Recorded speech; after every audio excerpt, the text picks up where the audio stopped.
Let's look at two 30-year-old fathers. We'll call them Jake and Marcus. They both just had their first child. They live in similar neighborhoods, and after all their bills are paid, they both have exactly $20,000 left over each year to dedicate to their kid's future. Jake takes his $20,000 and enrolls his child in an elite private primary school. He's securing the small class sizes, the pristine facilities, and the prestige that comes with having that specific bumper sticker on his car. Marcus sends his child to the local public school. He takes that exact same $20,000, opens a brokerage account, and automatically deposits the money into an S&P 500 index fund every single year. At neighborhood barbecues, Jake is treated like a visionary provider, doing whatever it takes for his kid. Marcus gets polite nods and quiet judgment from other parents, who assume he's shortchanging his child's potential.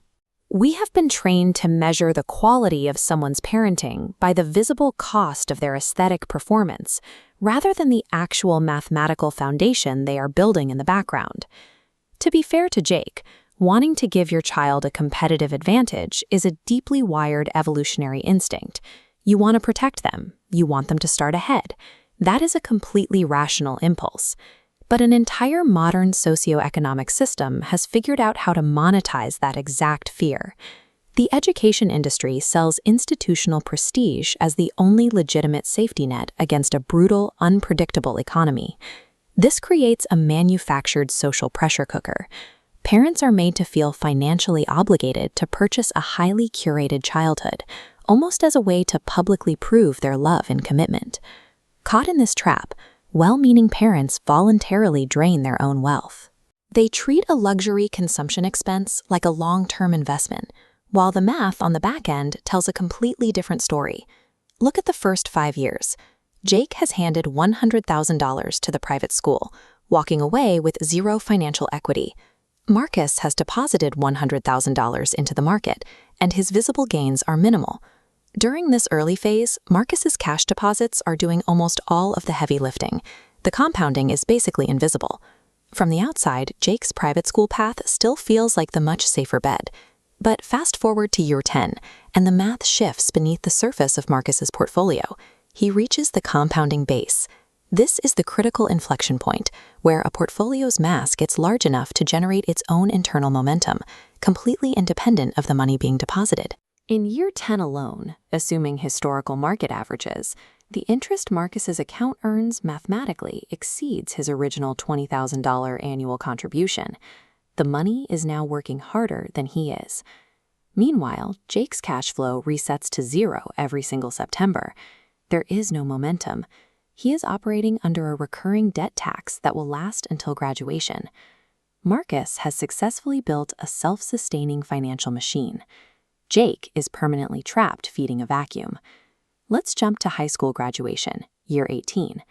At this point, both fathers have spent exactly $360,000 out of pocket. Jake's child graduates with a pristine resume, affluent peers, and absolutely zero starting capital. Factoring in historical 8 to 10% market returns, Marcus sits his 18-year-old down and hands over a portfolio worth between $800,000 and $1 million. If that 18-year-old never invests another dime of their own money and simply lets that portfolio sit, it will reach between $15 and $20 million by the time they hit standard retirement age. By paying a premium for elite primary education, parents are unknowingly forfeiting multi-generational wealth and stripping away their child's future financial autonomy. Now, pretending Marcus's path is a perfectly smooth ride is dishonest financial advice. There are real systemic risks. Public schools face severe funding disparities depending on your zip code, and over an 18-year timeline, Marcus's portfolio is going to suffer terrifying, stomach-dropping 30% market crashes. Holding through that requires nerves of steel. There is also a heavy psychological toll.